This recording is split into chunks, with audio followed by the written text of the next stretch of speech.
सनितपुर आरो बिश्वनाथ जिल्लाया बिटिआरआव हाबनांगौ बर' रायजो राजाफोरनि मोनसे गेदेर आसा।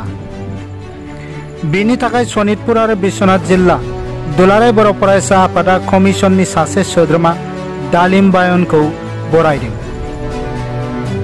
सनितपुर जिल्ला दुलाराय बर' फरायसा आफाद आरो बिश्वनाथ जिल्ला दुलाराय बर' फरायसा आफाद दिनै जों जयै दालिम बायन बिथां जि मैया फोसावजानाय नैबे थांनाय 2020 मायथाइनि 20 जानुवारियाव जि बिटिआर रेकर्ड जालांबाय, बे बिटिआर रेकर्डनि 3.1 बायदियै बिटिआरखौ दाफुंनायनि थाखाय जि कमिसन दानांगौ होनना दङमोन गोलाव सम जाबायमोन। दिनै बे दाफुंजाबाय आरो बिथांनि बे सोद्रोमाखौ दिनै मोननै जिल्लाजों जोङो बरायनाय हाबाफारि जों लाफैनाय जादों।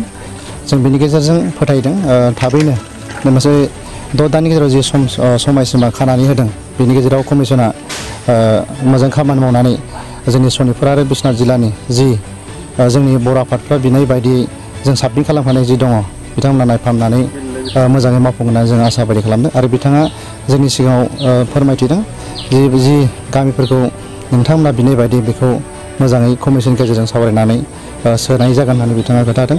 दा बे हिसाबै जोङो मोननैबो जिल्लाया दिनै आसाबादि। काउन्सिलाव हाबनाय आरो बिटिआर हाबनाय बेयो दाख्लै बावैसिम बेले जाबाय थादों। नैबे 31 आगस्ट जि आसाम एसेम्ब्लियाव बिल फैनो गोनांमोन, दा बेवहाय सनितपुर आरो बिश्वनाथ जिल्लाखौ बाद होनानै जि कमिसन फैनो गोनां काउन्सिल दानो गोनां दंमोन, बेखौ चन्द्रन ब्रह्म बिथाङा दानानै होआखिसै।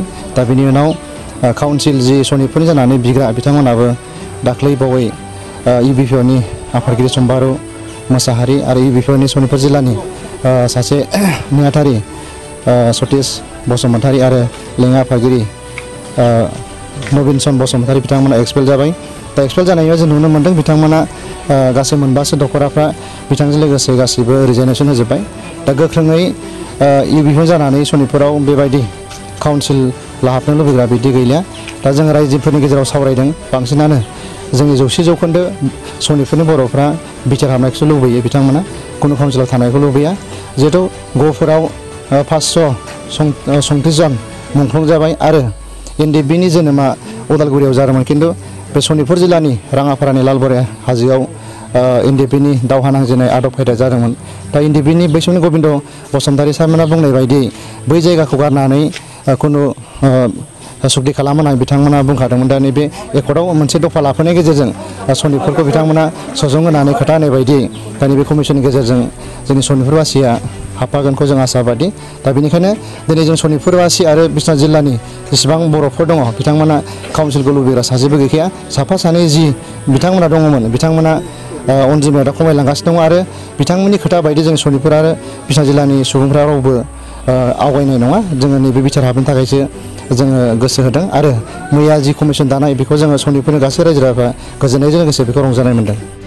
दिनै जोङो बिश्वनाथ जिल्ला आरो सनितपुर जिल्ला जयेन्टलि जोङो दिनै मैया फोसावनाय बायदि दालिम बायान बे बिथांखौ जोङो जयेन्टलि मोननै जिल्लानि दैदेनगिरि जानानै बिथांखौ जों लोगो हमफैदों, बिथांखौ जों बरायदों।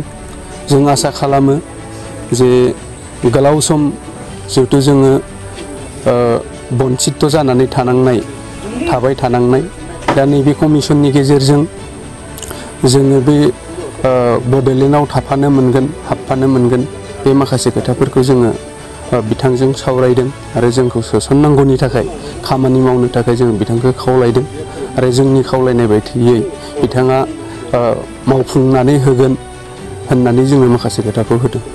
कमिसन जायैनि सिगांसिम जिहेथु माखासे जिल्लाफ्राव जोंनि जिल्लायाव काउन्सिल आरो बिटिआर ओनसोलाव हाबनाय हाबिखौ लानानै गोबां बेले बेजे जादों।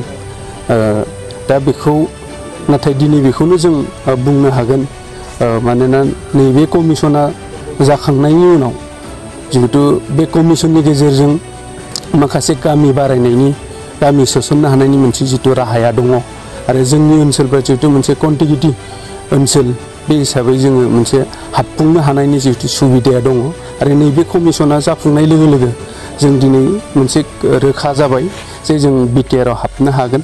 आरो जिहेतु गहपुरनि मोनसे जारिमिनारि बेयाव 534 मानसिफोर थैनाय दङ, बे हिसाबै माने जोङो मोनसे हाबनायनि मोनसे लामाया दङ।